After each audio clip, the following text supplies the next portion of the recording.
A long time ago, deep beneath the vast blue ocean, there lived a beautiful mermaid named Seraphina. She wasn't just any mermaid, she had the ability to communicate with all sea creatures and understand the whispers of the waves. Seraphina spent her days exploring coral gardens, playing with dolphins, and listening to the secrets carried by the ocean currents. One day, while swimming near a deep trench, she heard a faint voice calling for help. Curious, she followed the voice and discovered a young human boy, Ethan, trapped inside a sunken shipwreck. He was unconscious, his breathing weak. Without wasting a moment, Seraphina carefully lifted him and took him to a safe place in her underwater cove. When Ethan woke up, he gasped in shock. "Where am I? Who are you?" he asked, looking around in amazement. Seraphina smiled gently. "You are safe now. I found you in a wrecked ship. How did you end up in the ocean?" Ethan sighed. "I was on a sailing adventure with my grandfather when a terrible storm hit. The waves were too strong, and I fell overboard. The next thing I remember is waking up here." Seraphina listened carefully. She had heard of many storms wrecking ships, but Ethan's story felt different. It was as if the ocean had brought him here for a reason. As days passed, Ethan grew stronger, and he and Seraphina became close friends.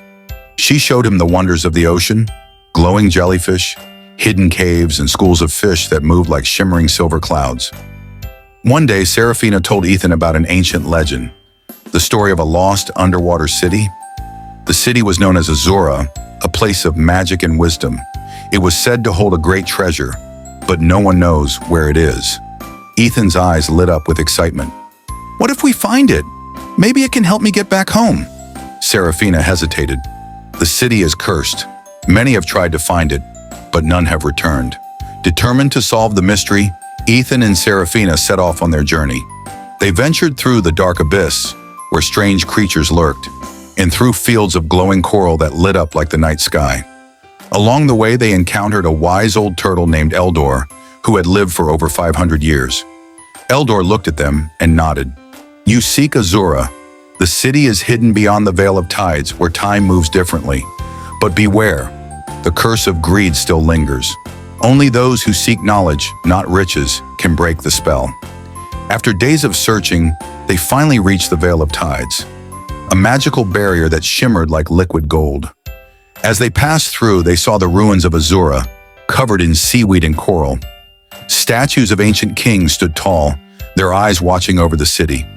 In the heart of the city, they found a grand temple with a glowing crystal orb in the center. As Ethan reached out to touch it, a deep voice echoed, "Why do you seek Azura's treasure?" Ethan took a deep breath. "I don't seek gold or jewels. I only want to find a way back home."